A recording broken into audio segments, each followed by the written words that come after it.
सागर जी गुरु महाराज की।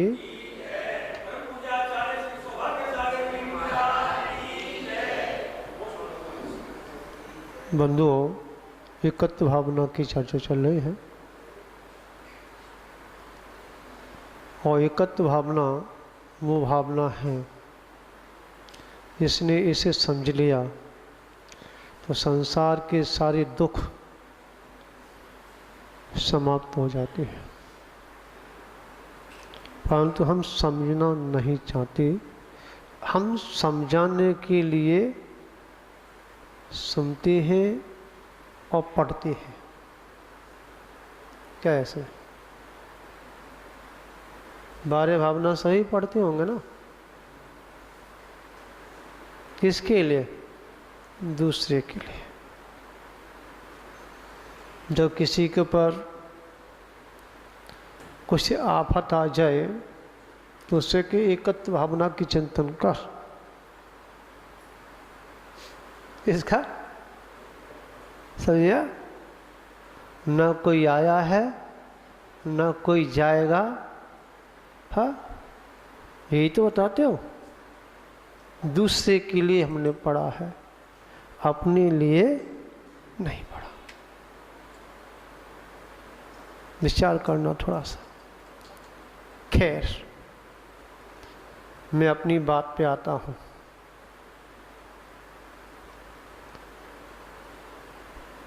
चार आराधना होती हैं। कितनी होती हैं? समय दर्शन, समय ज्ञान, समय चार्य और सम्यक तप।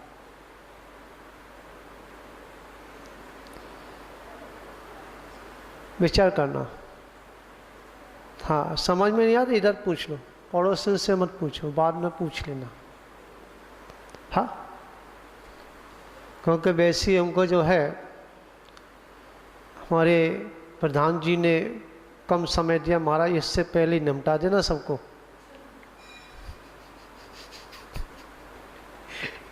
क्योंकि सब जो है काम वाले हैं, कल से कोई नहीं आएगा। खैर, समय का विशेष ध्यान रखना चाहिए। चर्चाएं तो हम बाद में भी कर सकते हैं। तो चार आराधना होती हैं: समय दर्शन, समय ज्ञान और समय चरित्र और सम्यक तप। इसे हम कैसे आराधना करें? हम इसका कैसे चिंतन करें? करते तो हैं। सम्यक दर्शन की आराधना वो आराधना है कि जिस आराधना के माध्यम से हमारा मोक्ष मार्ग प्रशस्त होता है। मतलब जड़ है, नीम है और मोक्ष मार्ग की पहली सीढ़ी है। समझ में आया? इसके बगैर कोई भी आराधना पूर्ण नहीं होती। तो क्या आराधना करें? कि भगवान के पास जाकर के यही प्रार्थना करो कि हे भगवान, मेरे सम्यक्त में जो भी दोष लगा है वह सब क्या हो? मिथ्यात हो जाए।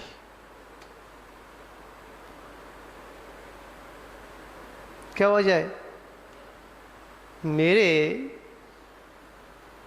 इस सम्यक्त में जो भी दोष लगे हैं, ठीक है? सम्यक्त के 8 अंग होते हैं। कितने अंग होते हैं? 8 अंगों में अगर मैं कोई प्रार्थना की हो कि हे स्वामी वह मिथ्यात हो जाए। कोई करता है ये? अगर किसी धर्मी ने धर्मी के द्वारा कोई चूक हो जाए तो क्या करते हैं आप? धर्मी के द्वारा अगर कोई चूक हो जाए तो आप क्या करते हैं? और सम्यक दृष्टि का क्या गुण है?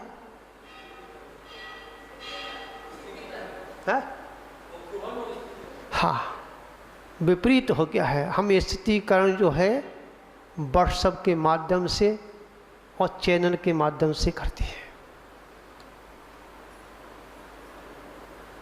किससे करते हैं? थोड़ा चिंतन करना। प्रधान जी, तो क्या ध्यान रखना कि जिस धर्मी के द्वारा जो अपराध हुआ है वो अपने गुरु से जाकर के, अपने भगवान के पास जाकर के अगर अपने प्रक्षालन कर लेता है तो उसका तो कल्याण हो जाएगा, परंतु तुम्हारा कल्याण कभी होने वाला नहीं।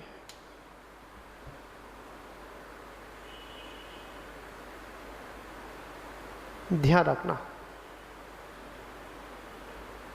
देखिए, आचार्य थे और वह चाक चलाया। किसने पढ़ा है? आपने नहीं पढ़ा? मांगनंदी मुनिराज छोटे मोटे आचार्य नहीं थे, बड़े आचार्य थे। ठीक है, क्या किया? शादी भी कर ली। क्या कर लिया भैया जी?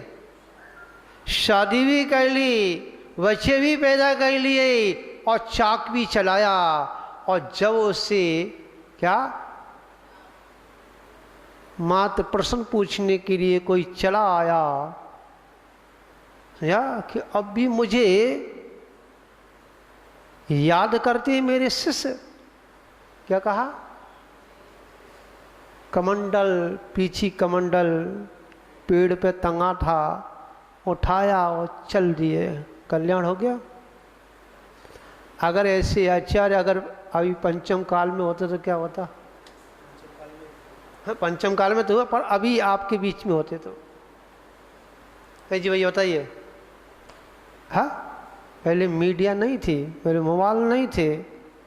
हाँ, कुआ का मेढक कुएं में ही रहता था, समझ आया? वहाँ की समाज वहीं पर वो जो भी करना वहीं करती थी, आगे नहीं जाती थी। तो क्या है कि सम्यक दर्शन की आराधना कैसे करनी चाहिए? अगर किसी धर्मी से कोई गलती हो गई है तो उसे स्थितीकरण करो, उपघान करो, उसे ढको। हाँ, और उसके नाम की भगवान के सामने जाप करो, शांति विधान करो कि हे भगवान इसका चारित्र मजबूत हो जाए। क्या हो जाए? जो मैं देख रहा हूँ ये मैं इस रूप में ना देख करके मैं तो पूर्ण रूप से वीतरागता में देखना पसंद करता हूँ, मैं इसमें पसंद नहीं करता। मैं आपको बता दूं, छिपी टोला में चतुर्मास हो रहा था मेरा।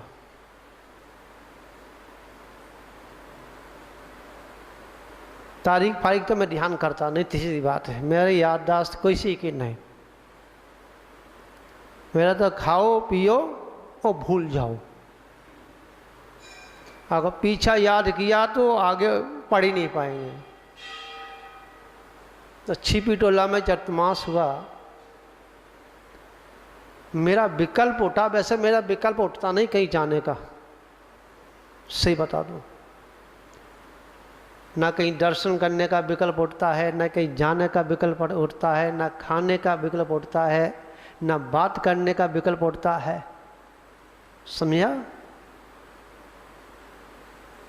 तो एक दिन ऐसा विचार आया कि शीतलनाथ भगवान का दर्शन करने के लिए भाव बनता है। तो हमने श्रावकों से कहा भाई शीतलनाथ भगवान का दर्शन करने जाना है। बोले महाराज सुबह चलेंगे। मैं क्यों? भाव तो अवे बना है। और सुबह भाव बिगड़ गया तो क्यों भैया जी? भाव अवे बना है और सुबह तक वो चीज तो रहेगी नहीं। अवे चलना तो बोलो, हाँ, कि महाराज अभी तो वो सौतंबरी प्रतिमा होगी, श्रृंगार से मुकुट चंदन इत्यादि की लगाई हुई होगी। मैंने कुछ भी लगाई हो, मुझे तो जाना है। क्या जाना है? नहीं माना, चलो महाराज जी, चल रही है। जैसे ही अंदर प्रवेश किया तो वैसी काली प्रतिमा है, वो तो मनोज्ञ प्रतिमा है, अतिशयकारी प्रतिमा है, मुकुट लगाया हुआ, बहुत अच्छा, कानों में कुंडल भी लटके हुए, चपकने वाले, बगैर छेद वाले, हार इत्यादि पूरा सजे हुए, मतलब ऐसा मालूम पड़ रहा था कि कोई काली माई विराजित है। हम भगवान के पास पहुंचे। हे भगवान, मैं इस रूप में देखना नहीं चाहता। क्या कहा? किस रूप में? जो मैं देख रहा हूं इस रूप में देखना नहीं चाहता, मैं तो उस रूप में देखना चाहता हूं जिस रूप में तुम्हारा जन्म हुआ था। आंख बंद किया, सारा का सारा हट गया। क्या हट गया? समझ आया? दर्शन हो गया। चल रही है। फिर जो है हमने कहा अब सुबह का दर्शन करेंगे। तो महाराज जी सुबह चलेंगे और वहाँ पे जो दूर जो जाता है, क्षीर जो जाता है, वो हमारे दिगंबरियों का जाता है, परंतु दिगंबरी में अभिषेक नहीं करते हैं। में कोई बात नहीं, चलते गए सुबह। तो अंदर घुस गए हम, एक कोने में खड़े हो गए। भाई दूसरे घर में जाना बड़ा अटपटा लगता है ना, है? कोने में खड़े हो गए। हमारा विचार तक भगवान के चरणों पर हमारा हाथ रख जाए, स्पर्श हो जाए, तो वहाँ की ऊर्जा मेरे को मिलेगी। मैं देखता आवश्यक हो जाए, दूध का हो रहा है, मैं देखता रहा कि भाई हम तो गुरु परंपरा हमारी दूध की देखने के लिए है, तो हमें तो कोई फर्क नहीं पड़ता। हम तो कहते पाषाण की प्रतिमा पे चाहे दूध डालो, चाहे घी डालो, चाहे दही डालो, चाहे जल डालो, वो प्रतिमा का कुछ नहीं बिगड़ रहा। प्रतिमा तो प्रतिमा है, हमारे भावों का जरूर बिगड़ता है। समझा? इसलिए अपने भावों को क्यों बिगाड़े? और जैसे ही जल का अभिषेक उन्होंने किया, हमने हाथ आगे बढ़ाया तो झट से उसने, जो पुजारी था, हाथ ऐसे कर दिया, हमने पीछे कर लिया। फिर उसने अभिषेक किया, फिर उसने, मैंने अब की बार अगर इसने हाथ मेरा रोक दिया तो सीधा इसके गाल पे पड़ेगा, 3200 नीचे आ जाएंगे।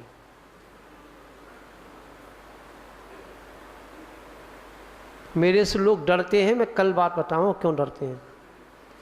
मैंने मौन यहाँ पे इसलिए लिया है कि मैं किसी को समझ आया। हाँ, किन्हें तात्पर्य है, जैसे मैं हाथ बढ़ाया तो चरण पे हाथ पहुंच गया,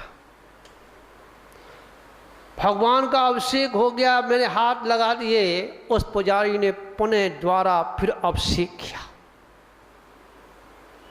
समझा? कितनी बड़ी ईर्षा। विचार करना, थोड़ा सा ध्यान रखना, जहां ईर्षा है वहां धर्म नहीं। समझा? और जहां ईर्षा का विसर्जन है वहां धर्म का अंकुर फूटता है। क्या फूटता है? तो कहने का तात्पर्य मेरा इतना ही है कि जब जो 4 आराधना हैं उसमें पहले एक आराधना की आज चर्चा की है, ठीक है, और इस आराधना के माध्यम से मात्र इतनी ही बहुत है, माला मत फेरो, सम्य दर्शनाय नमः, सम्य दर्शनाय नमः, सम्य दर्शनाय नमः, कुछ नहीं होगा। जब तक ये माला अंतरंग में विशुद्धि लेके नहीं आए तो माला जाने कितनी जब जब के तोड़ दी, कितनी मन का हमारे बिखर गए, परंतु हमारी अंतरंग का एक ही मन का एक भी नहीं टूटा। समझिए भैया जी। इसलिए हम भगवान के पास जाएं और यही प्रार्थना करें कि हे भगवान, मेरे सम्यक्त में जो भी दोष लगे हैं वह सब मिथ्यात हो जाए। या एक दिन क्या होगा, अगर 6 महीने तक तुमने अभ्यास कर लिया, क्या 6 महीने तक आपने भगवान के सामने प्रार्थना कर ली, तो आप निर्दोष सम्यक दृष्टि हो जाएंगे। क्या हो जाएंगे? निर्दोष। दोष लगते हैं ना, वो दोष नहीं लगेंगे। इसी मंगल भावना के साथ सभी को मेरा कोटि कोटि आशीर्वाद है, ठीक है। और ये भी मैं बताऊंगा कि मेरे से लोग क्यों डरते हैं। मैं तो पहली बार सूरनगर में आया हूँ, इसलिए आप समझ रहे हैं कि महाराज जी बहुत सीधे हैं। और मैंने मौन भी इसलिए ले लिया, मैं देख रहा हूँ कौन मेरी डांट को सहन कर सकता, मैं उसी को डांट दूंगा। और डांट ऐसी लगाऊंगा, समझाई, ऐसी लगाऊंगा कि उसमें से मसाला फिर कभी निकल ही नहीं सकता है, उसी के पास रहेगा। समझा? तो इसी मंगल भावना के साथ सभी को पुनः आशीर्वाद भगवान महावीर। और वहाँ पे जो दूर जो जाता है, क्षीर जो जाता है, वो हमारे दिगंबरियों का जाता है, परंतु दिगंबरी में अभिषेक नहीं करते हैं। मैं कोई बात नहीं, चलते गए सुबह, तो अंदर घुस गए हम, एक कोने में खड़े हो गए। भाई दूसरे घर में जाना बड़ा अटपटा लगता है ना, है? कोने में खड़े हो गए। हमारा विचार तक भगवान के चरणों पर हमारा हाथ रख जाए, स्पर्श हो जाए, तो वहाँ की ऊर्जा मेरे को मिलेगी। मैं देखता आवश्यक हो जाए, दूध का हो रहा है, मैं देखता रहा कि भाई हम तो गुरु परंपरा हमारी दूध को देखने के लिए है, तो हमें तो कोई फर्क नहीं पड़ता। हम तो कहते पाषाण की प्रतिमा पे चाहे दूध डालो, चाहे घी डालो, चाहे दही डालो, चाहे जल डालो, वो प्रतिमा का कुछ नहीं बिगड़ रहा। प्रतिमा तो प्रतिमा है, हमारे भावों का जरूर बिगड़ता है। समझा? इसलिए अपने भावों को क्यों बिगाड़े। और जैसे ही जल का अभिषेक उन्होंने किया, हमने हाथ आगे बढ़ाया, तो झट से उसने, जो पुजारी था, हाथ ऐसे कर दिया, हमने पीछे कर लिया। फिर उसने अभिषेक किया, फिर उसने, मैंने अब की बार अगर इसने हाथ मेरा रोक दिया तो सीधा इसके गाल पे पड़ेगा, 3200 नीचे आ जाएंगे।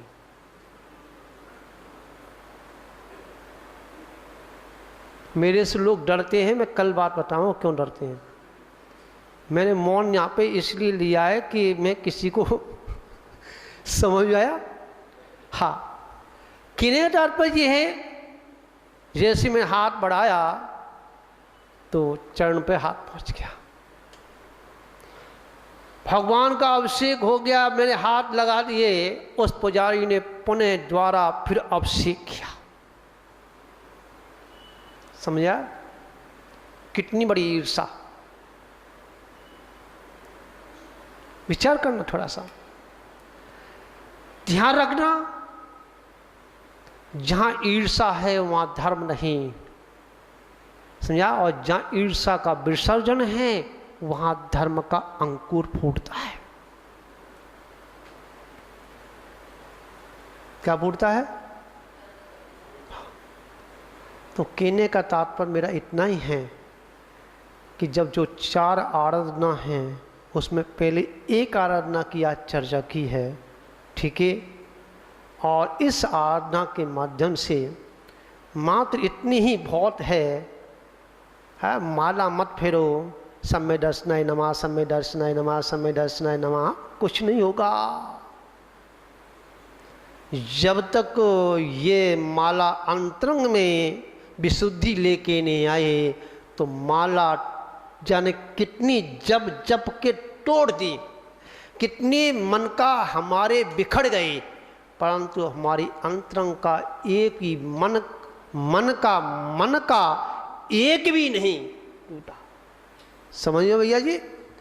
इसलिए हम भगवान के पास जाएं और यही प्रार्थना करें कि हे भगवान, मेरे सम्यक्त में जो भी दोष लगे हैं वह सब मिथ्यात हो जाए।